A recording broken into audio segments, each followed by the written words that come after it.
Roket-roket dari jalur Gaza menghantam pemukiman-pemukiman Israel di Sderot dan juga Nirim. Dilaporkan bahwa rumah warga sipil di lokasi target sasaran rusak dan hancur. Mengutip serambinews.com pada 7 Juli, kabar itu merupakan konfirmasi terbaru dari militer Israel. Dilaporkan bahwa IDF mengkonfirmasi adanya penembakan 3 roket dari jalur Gaza pada Senin 6 Juli 2025 waktu setempat.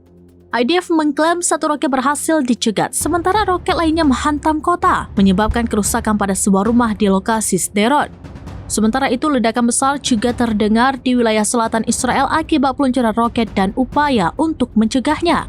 Militer pun mengkonfirmasi bahwa terdapat kerusakan material setelah roket dari Gaza Selatan menghantam pemukiman Israel di Nirim.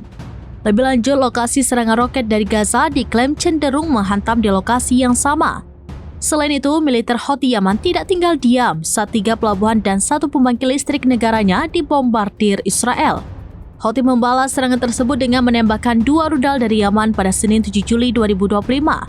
Akibat serangan tersebut, sirine peringatan rudal menggema di sejumlah wilayah Israel, termasuk di permukiman selatan Yerusalem hingga dekat Laut Mati. Rudal Houthi itu ditembakkan beberapa jam setelah militer Israel atau IDF menargetkan pelabuhan dan pembangkit listrik Yaman.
Download Tribun X sekarang, menghadirkan lokal menjadi Indonesia.